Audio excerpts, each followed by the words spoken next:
Okay, well, it's been less than 24 hours since we recorded on May the 4th. Yeah, so it's only appropriate that we record for Revenge of the 5th. Yeah. You know? I mean, the whole, balance stuff and everything going on with that. The problem is when you've only been doing this, 24 hours later, then you don't have any poll results yet. You don't have any reviews or anything like that. So I'm not even sure if there's anything to talk about. Yeah, well, I mean, a certain Star Wars director weighed in on Taika Waititi directing a Star Wars. Okay. That's worth talking about. And then you guys were telling me that there's some new Jedi Order update. Is that true? Yep. All right. And, I mean, you told everybody 3 weeks ago that Padme shocked the galaxy. It is our duty and our responsibility to preserve the lives of those around us by defeating this bill.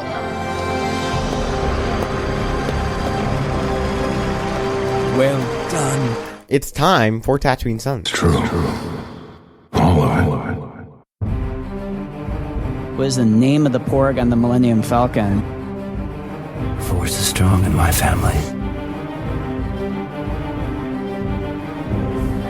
What do you think his name is? It's a big moment. I am a Jedi, like my father before me. Maybe Turbis? Do or do not. There is no try. Turbis? Pablo, if you're listening to this live stream, that porg's name is now Turbis. It's a good Star Wars name. We're not done yet. These guys recorded an awesome podcast called Tatooine Suns. Everybody was lit. Welcome, Star Wars fans. This is Tatooine Suns, your weekly look at all things Star Wars from the unique perspective of a father, sharing his love for the amazing space fantasy saga with his 2 sons. I am BB Nate, and I'm joined first by my brother, Samuel LaHutt. Shoot to Star Wars fans, thanks for tuning in. And if you're not a Star Wars fan, then you should still go get Fallen Order anyway. It's a great game. And of course, you cannot have Star Wars without bizarre father figures. So on that note, here's my dad, the Bow-Tie Jedi guy. Kind of feels like we've been doing this for about 3 days when it comes to But recording. no, we've only done it for 24 hours. Well, we did the pre-show practice, and Yeah. we did the real show. Now we're doing this, or the real show, the live show, and now we're doing this show. So I think it's probably time for us to just kind of get right down to brass tacks. Let's just jump in there to hot takes, To okay? what? Brass tacks? Brass tacks? Yeah, I don't even know where that comes from, but that's the same. Okay. All right. I learned something today. All right, so our favorite Star Wars director is talking about another Star Wars director, which is interesting. And then there's been a Baby Yoda sighting. That's a big deal. And then, of course, Cal Kestis is getting the dark side treatment. That's all up next on Hot Takes. This is where the fun begins. Well, you want the bad news or the really bad news? Impressive. Every word in that sentence was wrong.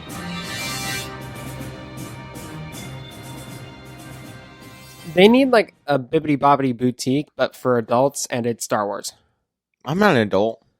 Yeah, well, you know what I mean. You can't, kids your age can't go to the Bibbidi Bobbidi Boutique, I don't think. So I don't think so. They need a Star Wars. I mean, I know they have like the Outfitters. But the Galaxy's Edge idea, doing that at Galaxy's Edge would be pretty cool. Okay. So I'll give you that. All right, let's talk about this. Rian Johnson is excited that Taika Waititi is directing a Star Wars. This is from ScreenRant.com. And then a little bit of my own little commentary on here. Everyone who listens to this show knows that we are a little bit obsessed. We have a lot of love, a lot of admiration for a certain director of a movie called The Last Jedi. It might have something to do with the porg that we named, that he helped us name on that. But anyway, Rian Johnson appears to have that same type of love for Taika Waititi. Johnson took to Twitter just moments after the Star Wars Twitter account announced that Waititi will be directing a Star Wars film soon. Johnson said, "I have no idea what kind of Star Wars will come out of Taika and Christie's." That's the 1917 lady. And Leslie's Brains. That's the one that's doing the Dr. Aphra. We think, at least, Dr. Aphra. Hopefully. Series. I've tried to guess. If I'd tried to guess, I'd be wrong, he said. And that is the most exciting thing I can imagine. This is interesting because we're still waiting for some kind of news or anything new about Johnson's Star Wars trilogy. I'm going to throw this one over to you, Samuel the Hutt. Was Ryan's treat?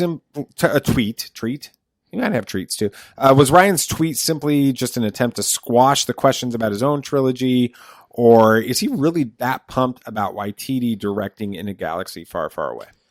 I think he's actually really pumped. There's really not been too many questions and stir about his new trilogy lately, so I don't think there's really any questions to squash. I think he's just genuinely excited about all the untapped potential that will come out of the series, because they really haven't done a whole lot with these directors, especially Christy and Leslie. So I think it'll be really cool. I have no idea what the story could be about, and I don't think he does either. That's why he's so excited, is there's so much room to grow with it. Well, I mean, I thought we talked about it on the live episode that Taika was going to do a crossover with Thor, right? Oh, yeah. I mean, that may not happen, but here we were actually joking about this afterwards, and I thought it was actually pretty kind of cool. Wouldn't it be awesome if they did some like a spoof end credits scene after Taika Waititi's film, Star Wars film, where you see Thor somewhere on I guess maybe on the ship from Guardians of the Galaxy or whatever, because he's on that now, like holding a lightsaber with like a training droid or ball or something like that. That would be pretty cool. BB Nate, what do you think about Rian Johnson? Do you think that this is him sort of trying to squash the conversation about his trilogy and not having to talk about it, or is he really excited about Taika Waititi? I don't think that he'll never not be able to not talk about his trilogy. That was a little bit of a wraparound, but I got to where I wanted. Okay. I'm glad you did. I have no idea what you just said. But it hasn't been canceled. We haven't gotten many of that recently. I'm sure we will soon, now that we talked about it. We jinxed it. But I think he's just excited that another director is coming into Star Wars. I mean, he's been kind of really the only person we knew about doing Star Wars for a while, other than Kevin Feige, yeah, the MCU whatever. Thing, whatever. But I think he's just genuinely excited that somebody new is coming in, and new blood is always a great thing, and he did great on The Mandalorian, so that's pretty cool. So when it comes to Sam, do you think that Rian Johnson's trilogy is on the chopping block, and that's why we haven't heard anything new about it? Or why haven't we heard anything new? And then which one of these films, Taika Waititi's or Rian Johnson, is going to come first? No, I don't think Rian's is on the chopping block in any way. I have a feeling that Taika's is going to come first, because I think they're trying to let Rian really write a really good, fleshed out, complex story. Because he is writing a trilogy, so I think he wants to have a pretty in-depth, intricate story that's woven through all three films. So I think they're giving him as much time as possible to write what he thinks is good, especially since Last Jedi. I think they want to be careful about fan response. But I have a feeling Taika's is going to come first. They can get these three writers on there, just get something great, lots of fun, so that they can satiate our appetite for a film after 3 years. Yeah. What about you, BB Nate? What do you think is going on? Which one's going to be first, Taika Waititi or Rian Johnson? Well, I hope Rian Johnson, and I honestly do think that Rian Johnson is coming first, or the story is going to be connected with his. If Taika Waititi does release his first, then I think it's going to be connected. I don't know. I feel like they're trying to veer away from the big story of Skywalker Saga and the characters in it. I know that they finished the Skywalker Saga out, but I think they're trying to get away from the characters because it's time to move on. I think that we need some change. But some new blood. Yes. So I think a new era or older era before the High Republic, maybe that'd be something interesting, because Ryan could do something like that, but I don't know. I that's why I think a lot of people are excited, and myself included, are excited about the whole High Republic thing, because it's a totally new era that they've not explored in any way, so that gives them just tons of creative room to work with stuff. Now, I know their film's not about that, but it's just that idea of new content. So is this film that Taika Waititi is it sort of them coming back to the Benioff and Weiss series, you think? Or is this a completely different story? Origin of the Jedi. Because the Benioff and Weiss series that's what it was rumored. It was rumored to be like the origin of the Jedi Order and that kind of thing. And then they backed out because of the Game of Thrones and the Netflix. I think it was mostly because of the Netflix deal. But the question is, is Taika Waititi coming in, and who wants to take this? Yeah, I'll take it. No, I don't think so. I don't think that's Taika's style by any means. He's demonstrated in Thor Ragnarok. He's a comedy action writer. And I don't think he's the fit for a high mythology origin story film. I think he'd be great for maybe like a character driven film, something like Solo, where he can insert humor and it fits. But I don't think he would be the one for like a Origin of the Jedi. Yeah. All right, cool. Next one. New director for season 2 of The Mandalorian has given us a first look at Baby Yoda. This is from comicbook.com. After months and rumors of speculation, Robert Rodriguez finally is confirmed that he is joining Dave Filoni, Bryce Dallas Howard, Taika Waititi. That guy just keeps coming back into the story. And Jon Favreau in directing an episode of season 2 of The Mandalorian. Now, Rodriguez is probably best known for having directed Sin City and Alita Battle Angel. Anybody know anything about what that Sin City movie is all about? I know we've heard of Battle Angel.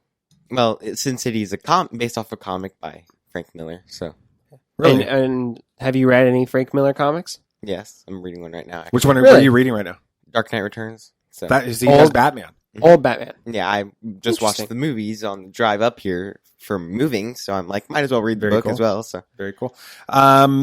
Yeah, in addition to this, beyond finding out that he's directing this, he actually got the word out by tweeting a photo from the set of Baby Yoda in the cockpit of the Razor Quest. So since BB Nate, since you're like all about cute little characters and that Razor Crest, since you're into these cute little characters like Turbis and that kind of thing, which is bigger news? Rodriguez directing Baby The Mandalorian or a new image of Baby Yoda? Baby Yoda. We have the notes right here, so we know what the questions are going to be. So I knew it was you were ready. Yoda. I was ready. You were ready for the question. I was Explain ready. Why Baby Yoda's big. Well, because that's kind of what made The Mandalorian so big. And it also attracted non-Star Wars fans as this new character, this cute little baby. And I think that's what attracted younger kids or even older adults that don't even enjoy Star Wars. So I really think that it's more of Baby Yoda that's important. I mean, new directors are always important. And I mean, I'm a movie guy, so I love to see that kind of stuff. But if we're talking about the big scheme of things, I would say Baby Yoda. So. Yeah. Question, Alita Battle Angel. Sam, have you guys seen that yet? And if, I guess... tell me about it if you know anything about what's going on with that.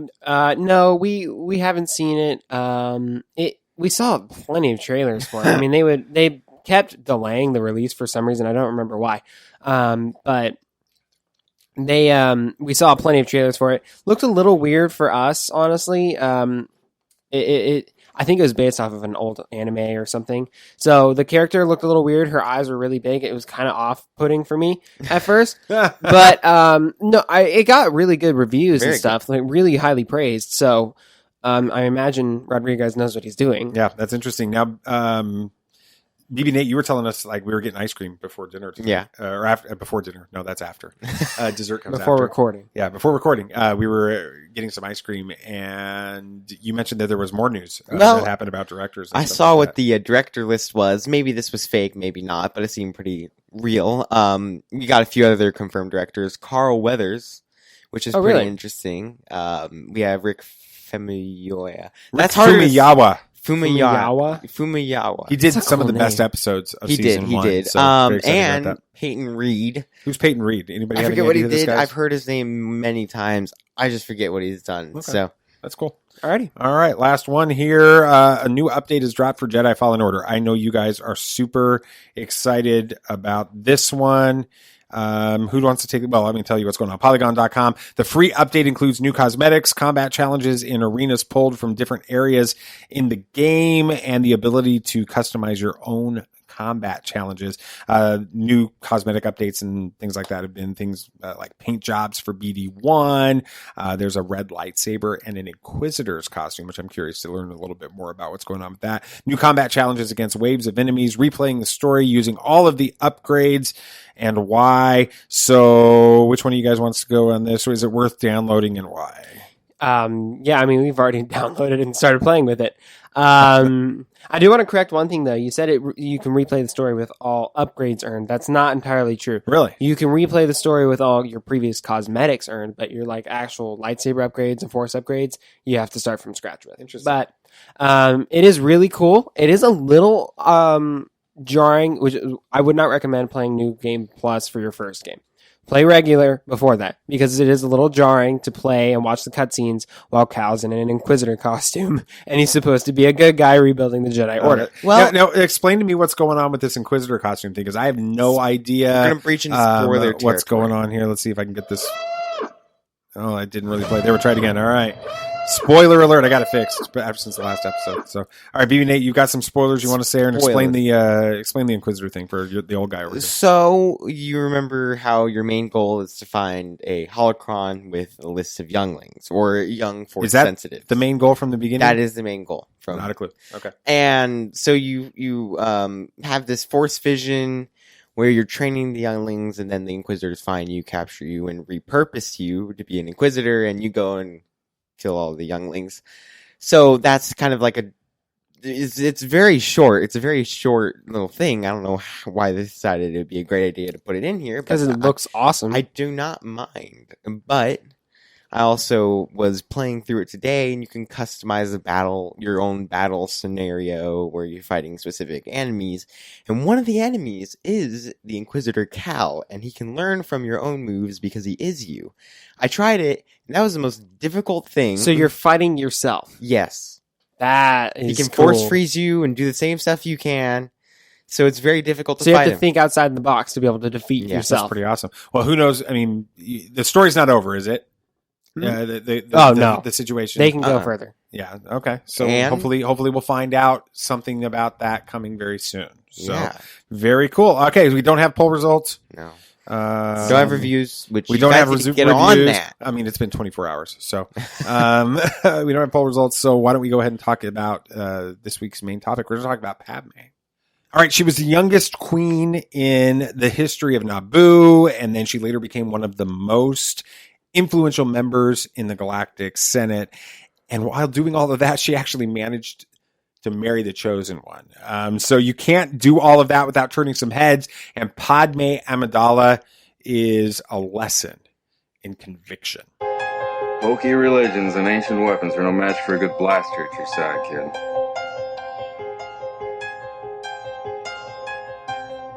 Rebellions are built on hope. Force is with me, and I am with the Force.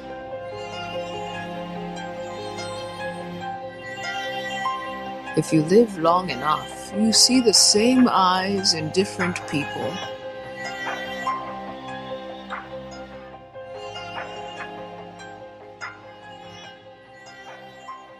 Dad. What does conviction mean again? Oh, jeez.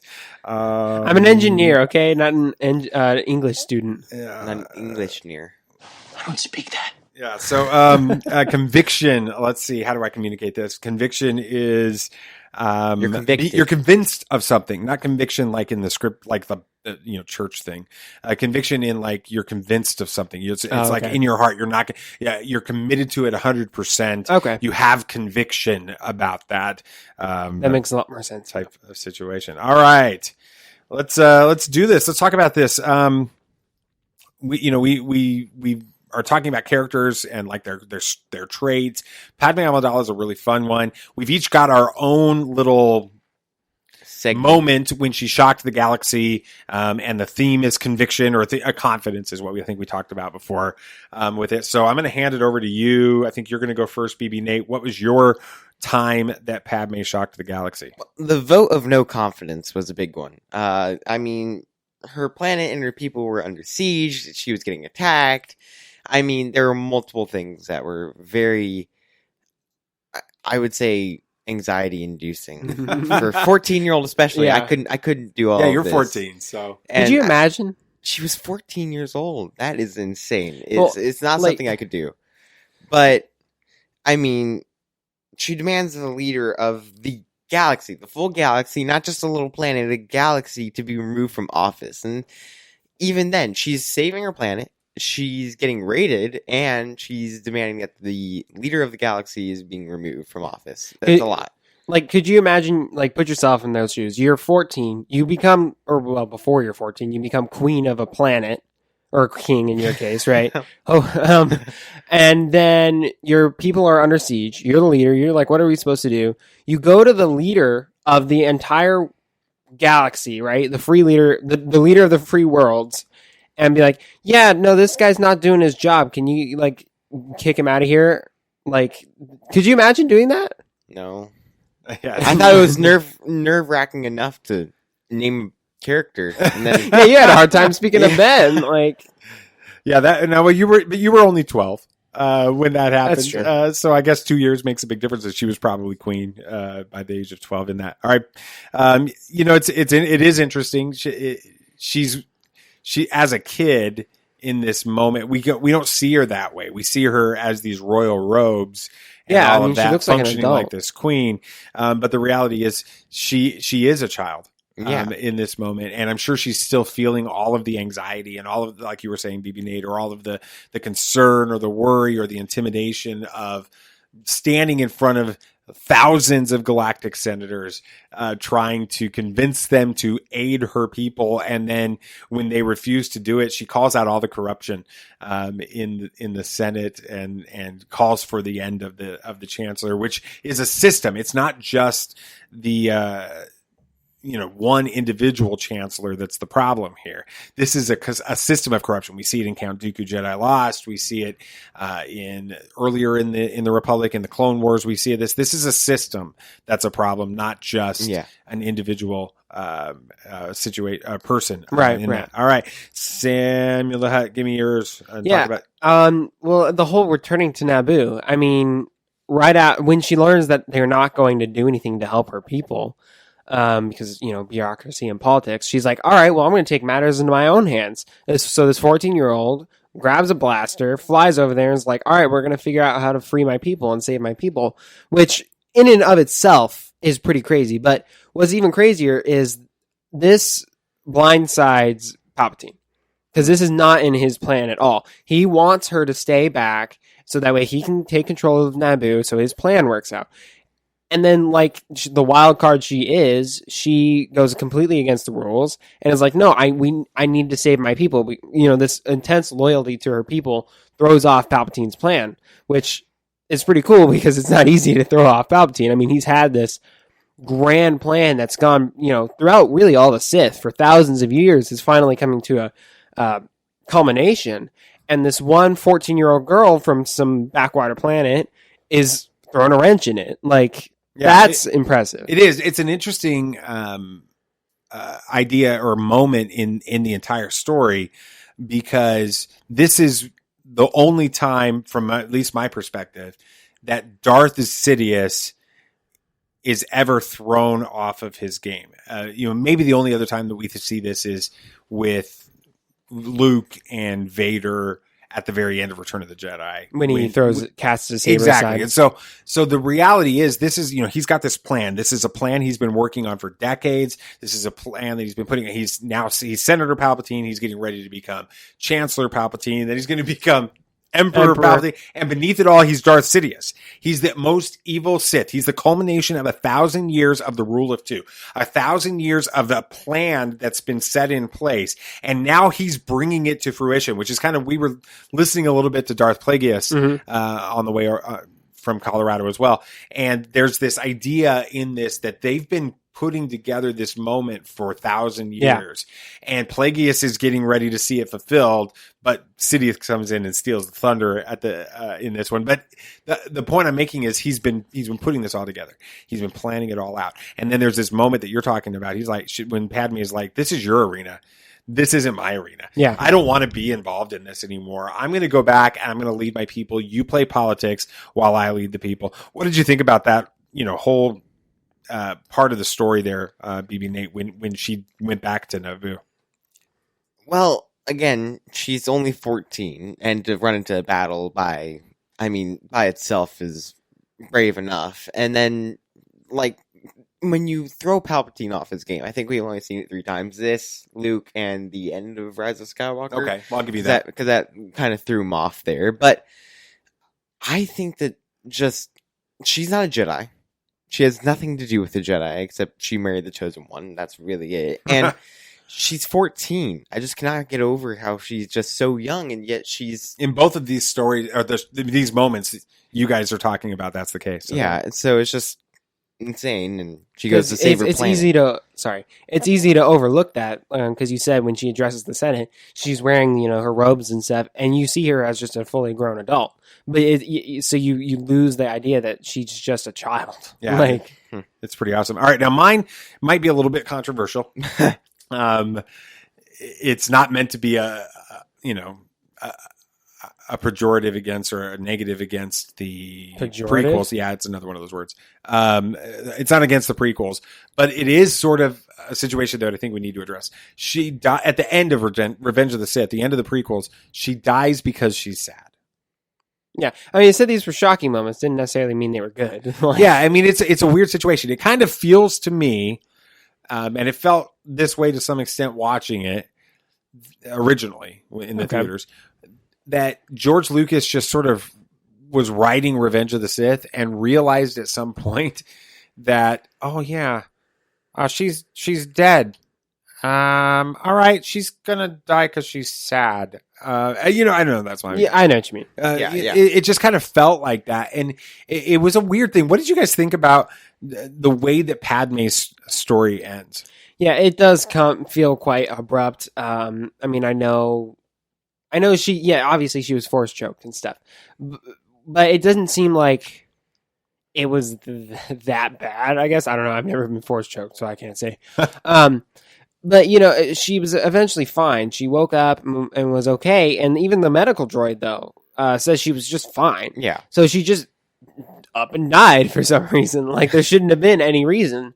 I mean, they clearly have strong medical equipment. I mean, we just saw in the last Clone Wars episode, Rex underwent brain surgery in 5 seconds. I was worried they're not going to be able to do the surgery in fast enough time. Then he wakes up with a Band-Aid on his head, and I'm like, well, because this is Star Wars. This is Star Wars. It's a Force. So yeah, I mean, it's sort of a weird situation. Let's talk a little bit about Padme as a character. Or Padme, she, in the Phantom Menace episode 1, she's kind of the front and center character. I mean, I know we've got Qui-Gon, we've got Kenobi, and we've got them going and finding Anakin, and that's the storyline. But you can't really tell the story of episode 1, The Phantom Menace, without the Queen of Naboo and without Padme and everything that goes on with that. She's a primary central character, and she's a very strong character. In Attack of the Clones, honestly, she's just sort of the MacGuffin. She's the reason that they have to go find the clones. Someone's trying to kill her, and that's what starts the story off, and it leads them to the clones, and it leads Anakin back to Tatooine, and it, all of this type of scenario. She's not really the primary character. She's just there kind of going along with everything for the ride to drive Anakin's story forward. In the third one, she's sort of a secondary character. She's not even in the third one. She's more like just a background character. It feels like. Yeah. I mean, she's just like a reason for Anakin to go to the dark side. Yeah, and then she's just there to give birth to Luke and Leia. That's what she feels like her entire purpose is in that film. So help me. What you guys? Why do you think that that's the case? Why do you think that we see Padme's story kind of going forward like that? So. Yeah, I don't know. It's tough to say. Maybe just because that prequel trilogy was supposed to be Anakin's story. So I think they eventually had to start kind of transitioning from Padme to Anakin. Because that just feels more that makes more sense in my opinion. I don't know what other reasons they could be doing that for. So I think it just makes sense that they'd have to start eventually focusing more on Anakin, so Padme would have to kind of fall by the wayside when it comes to story. It's difficult. Her character's pretty strange. It's like she gets less and less important the more and more goes on, and you think she's going to be the big character for the rest of the series, kind of Anakin's motivation and everything. Like, she would have a huge part in the series, but then she kind of just dies off. Well, I mean, literally. she does have a big part in the series, but she just doesn't have a lot of screen time. No. I mean, it kind of, in a sense, it's like what happened. It was like how they treated, or how they worked with Leia's character in Rise of Skywalker. Yeah, explain what you mean. She was very key. Obviously, she was like the main reason why Ben turned to the light side there.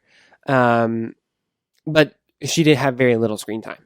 Just because they were limited, because Carrie Fisher was no longer with us, so they only had a limited amount of footage to work with. So I'm not saying this is the exact same situation, obviously, but I think they just started making. She was still important into the story. Padme was still important to the story, but they just started using her less on the screen, I guess.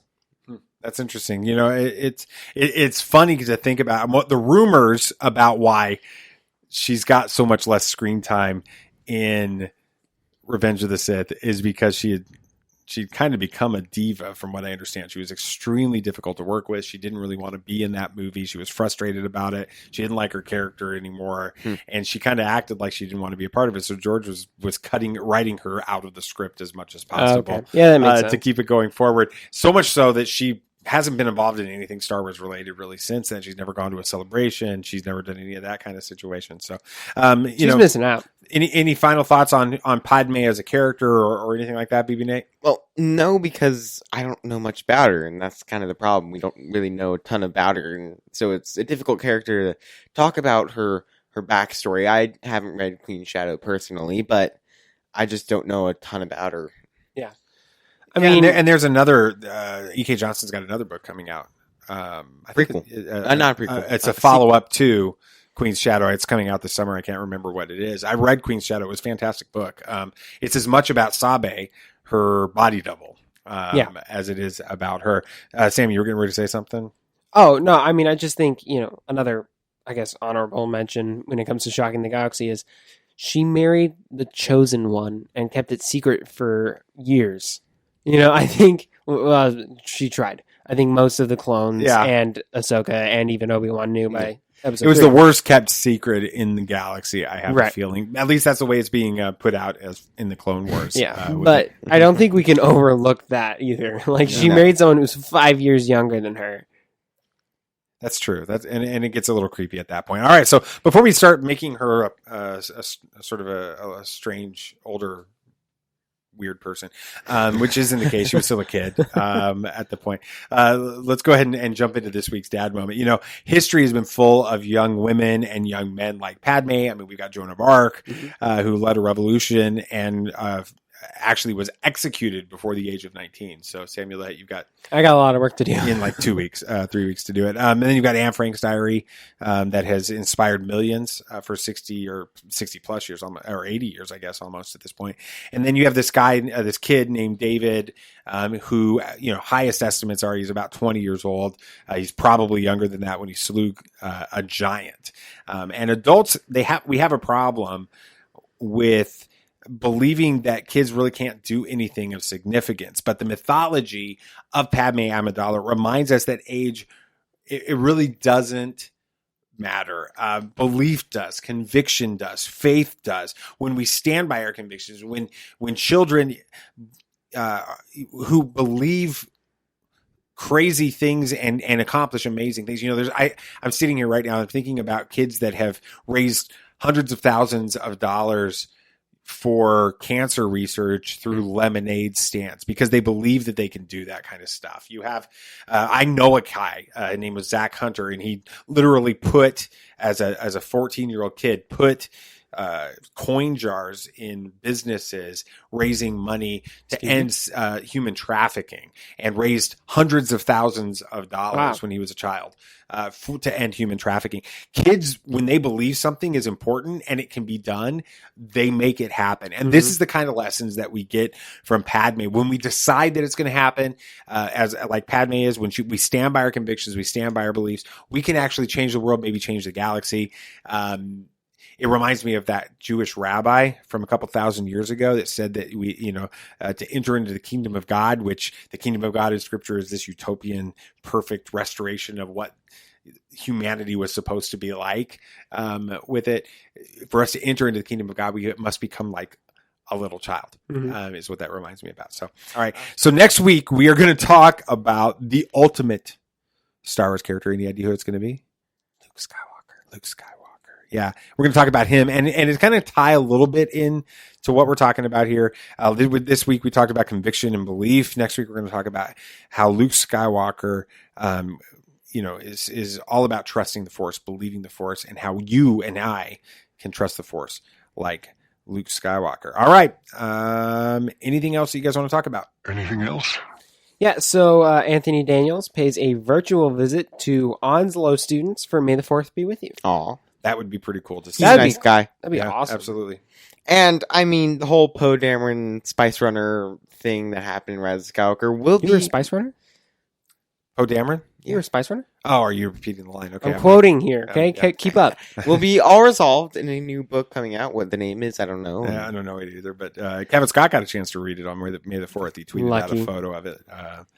Yeah, absolutely. And then, those Shakespearean versions of the novels, of the stories. Yeah. Like somebody has written, I can't remember what his name is, but he's written and retranslated all the different movie novelizations into like Shakespearean languages and stuff like that. It's so hard to read. They're so popular.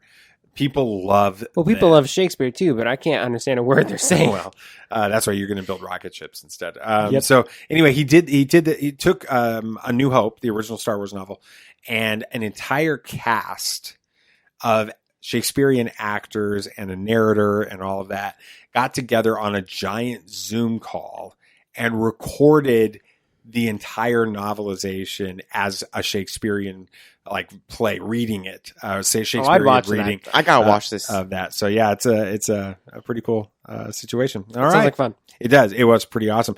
All right, so let's talk about this coming week's podcast poll of the week. It's it's going to be all about Padme. What's your favorite Padme moment? Her vote of no confidence.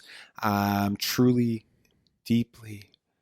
That moment from the Clone Wars or Attack of the Clones with that, or dying because she's sad. Samuel, which one's going to be yours? Oh, Truly, deeply. Same. Truly, deeply. Oh yeah, that's a classic. Yeah, and yours too. Mm-hmm. I thought you guys were going to say it was the dying because she was sad. No, it's Truly deeply's worse. It's close, but okay, it's worse. All right. Well, thank you guys so much for joining us and working through this with us as we create these video episodes and get to dial them in a little bit better and give us your feedback and comments. We would love to get your ratings and reviews on our podcast. If you're listening to this on the audio version, you can go to iTunes, you can go to Spotify, you can go to Google Podcasts and give us a rating and review. It truly does make a difference for people to find us. You can go to our Facebook page if you're watching this online on video, and you can give us a review on our Facebook page. That's always awesome as well. And it does help other people find the show. And if it's positive, family friendly and encouraging, and it makes you smile a little bit and scratch your head and maybe do a couple face wipes because of some of the stuff that we say, then we ask you to give us those reviews. And then, of course, follow us on social media. We are doing a lot on Facebook right now. One of the things that I really want you guys to find is our Tatooine Sons group discussion. If you search that in the search function on Facebook, join that group. Participate in that. That is something that we spend a lot of time on having conversations. There's been some great posts on that in the last couple of weeks since we started it. Of course, we're doing a little bit more on Instagram, so we'd love for you to be a part of that, some behind the scenes stuff as well. And then, of course, we're always going to be a part of Twitter because Twitter is where we've been spending our time for the last couple of years. And we've got so many of you guys are listening to this podcast, found us through Twitter. So thank you guys so much. I can't really think of anything else that we should say. So anything else you guys want to talk about? May the Force be with you. May the Force be with you. May the Force be with you always. This party's over.